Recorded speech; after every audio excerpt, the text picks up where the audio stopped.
On the drive between Oklahoma City and Dallas, I pass field after field of what used to be farmland. Now, many of those fields are either subdivisions or solar farms. And if you're relocating to Oklahoma, this might be one of your biggest opportunities.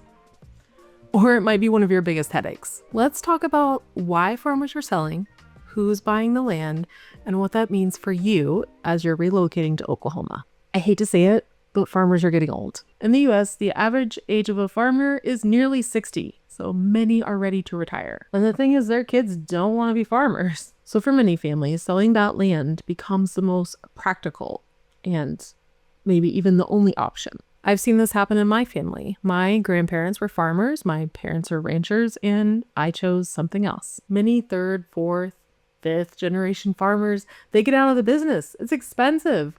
And then, of course, they don't want to get in the business. Like, it's hard for someone to begin farming if they haven't already done that in their family. Everything has gotten harder in the last decade. Fertilizer, feed, fuel, labor, all of these things are more expensive. And yes, cattle prices are sky high right now. So are many other commodities. But just because it's like that now doesn't mean it's going to be like that next month. So it's a kind of a volatile market, which makes it difficult. Small family-run farms, they compete against these large corporations. And don't get me wrong, these small families, they can survive as farmers, but it's stressful, and that may not be worth it to everyone. When a developer comes along and offers 5 or 10 times the amount of what that land could actually earn in crops in a given year, then, it kind of becomes the plan to retire. So now we understand why farmers are selling. So who is buying this land? There are 3 big groups that have been stepping in and buying ex-farmland. And each one is going to change what your buying experience is going to look like. The first group is developers and real estate builders. These could be local, these could be regional companies, builders that buy land and split it up and use it for mixed use development, maybe for residential neighborhoods, or even for commercial. They see farmland as cheap land on the edge of existing infrastructure, and they can make big profits off of this, and they often do. When these developers show up and buy land, you'll see roads going first, and then probably some water and sewer hookups, and then you'll start seeing homes go up, or buildings. For people who are relocating to Oklahoma, this means that you're going to have more access to amenities in these areas. You're also going to have access to brand new homes, which is awesome. And there's going to be increased property taxes and more traffic, and sometimes higher developer demand in land layouts. The second group we're seeing buy this ex-farmland is renewable energy and utility companies. More and more acreage is being snapped up by utility companies and renewable energy companies, specifically wind and solar, because you kind of need a lot of space for those things. These firms end up either putting solar panels or wind turbines on the land, or they may partition off parts of these and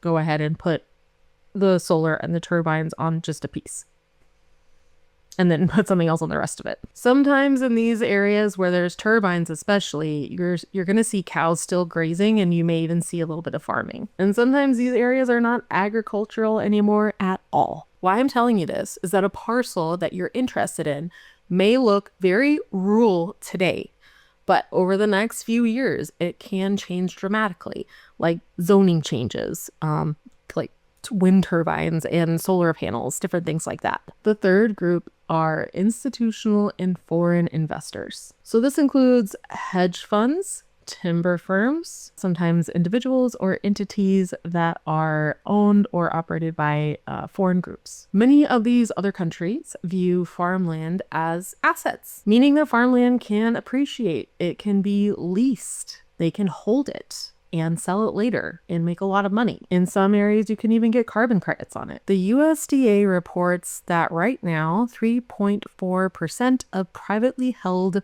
land in the US is owned by foreign investors or foreign groups. So that ends up being nearly 2% of all US land. So that means that foreign investors now own nearly 44 million acres of land in the US, including farmland and forests. So to give you some perspective, that's about the size of Florida or the size of Oklahoma. So here in Oklahoma, foreign investors own about 1.7 million acres. And Oklahoma is made up of 44 million acres total. So to put it simply, that means that foreign investors own about 4% of land in Oklahoma. And they added almost 120,000 acres between 2021 and 2022 alone. Seeing these kinds of numbers just here in Oklahoma shows you this is not far away. This is happening right here. Or at least it was.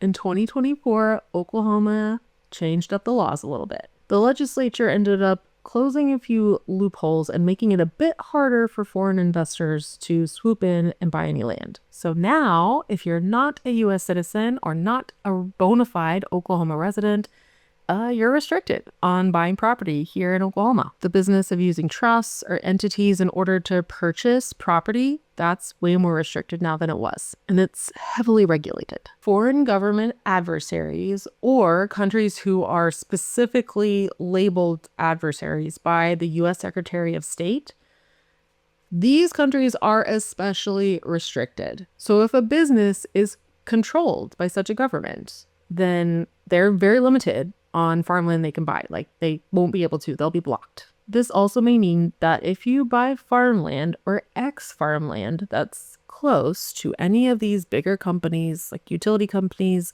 renewable energy companies, foreign entities, you're going to see that you get a little bit faster change all around your property, like new neighbors, new roads, new amenities. Sometimes some noise. The land prices might get higher very quickly. And that's going to mean higher insurance and higher property taxes. And of course, there might be some zoning changes. I'm Marcie Billen and I am a real estate agent here in the Oklahoma City Metro. I've made over 200 videos on my channel for you so you can learn what it's like to live here in Oklahoma. The majority of the people that reach out to me on YouTube, my wonderful audience, you guys reach out to me and say that you want to live on about an acre, maybe 5 acres of land with a beautiful home. And I totally get that. And that's why I made these videos for you. So if you do want to reach out, have any questions, want to talk, or buy a piece of property, please give me a call, or you'll find the link to my website in the description below. So the upside of buying ex-farmland is that you're probably going to get a new house or an almost new house on a pretty big lot. Probably like an acre, maybe 5 acres, maybe 10 acres. It just depends. So that means you're going to have room for those chickens. You're going to have room for a garden, a workshop,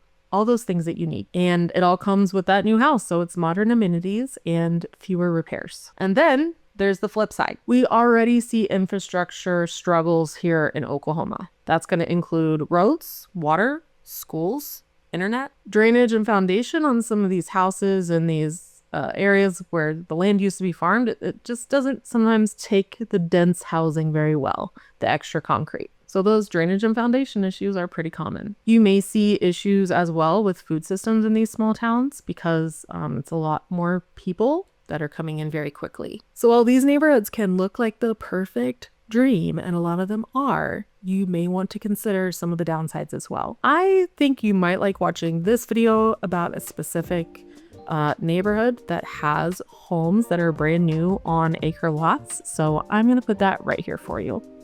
And I'll see you next time.